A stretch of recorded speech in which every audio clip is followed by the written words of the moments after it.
Welcome to the Pilot Brief. Our goal is to provide you with familiarity to new locations, their arrivals, and departures. Arriving unfamiliar at a new location or trying to remember all of their arrivals or departures for your home base can often get confusing. We're going to be using the term airstrip throughout our series because we believe part of the fun of flying is getting to go where others cannot. The Pilot Brief brings you the VFR view of locations from around the U.S., and we're going to bring these to you in 5-minute compressed video formats. Although we may show you the arrivals or departures from the chart supplement, we are not conducting flight training. Our goal is to give you a view of what you may see during these arrivals and departures. Today, we'll be focusing on the materials, the technology, and the airplane we use to help you become familiar with new locations and adventures.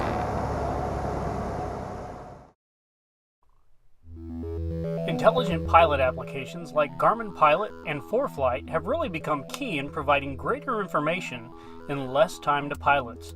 The Pilot Brief will use ForeFlight to demonstrate routes, key pilot information, and sometimes cockpit view information. We really do not have a preference on either application.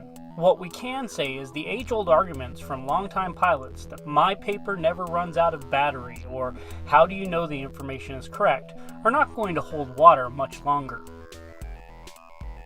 The fact is, digital technology is so ubiquitous in society that the next generation of pilot will never see paper charts or chart supplements, and reading traditional transmit data will fall away from the skill set much like Morse code has. Although our aircraft is equipped with certified instruments including IFR instrumentation, we often find time to data is much faster on the intelligent applications. Being able to see our routes, such as this one from Port Angeles in Washington to Ketchikan, Alaska, along with the information associated with those routes, is something that is very easy on the digital flight bag.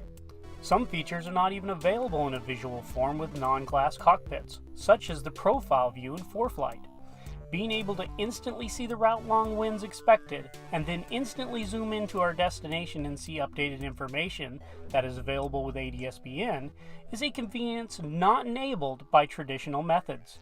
The pilot can now make real-time decisions based on visual and technology-provided input. Imagine trying to sort out and fly with all the regional information you need from the chart supplements. On our last long trip, the supplements updated in the middle of the trip. We updated with a short stop for fuel.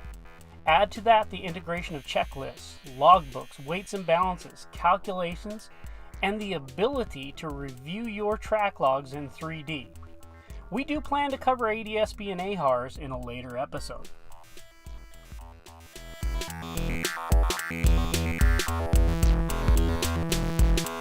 We are shooting all of our action video with 4K Akazo action cameras.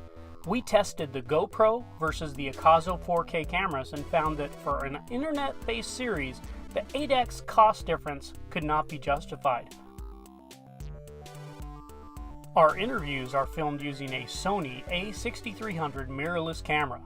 We will not be debating or covering any more on camera technology. It will change, and we plan to keep with the changes. The plane we will be using most often is a 1965 Cessna P206, affectionately nicknamed the Banana. Modified for backcountry flying with an 80 eliminating 3-blade climb prop, 8.5 by 6.5 inch main tires, and 7.5 inch by 6.5 inch nose wheel. The dash has been slightly enhanced to include digital gauges, along with the Garmin 430 GPS map 296 for navigation, as well as a secondary ICOM radio. Next week, we will be covering a southern approach into Anchorage, Alaska.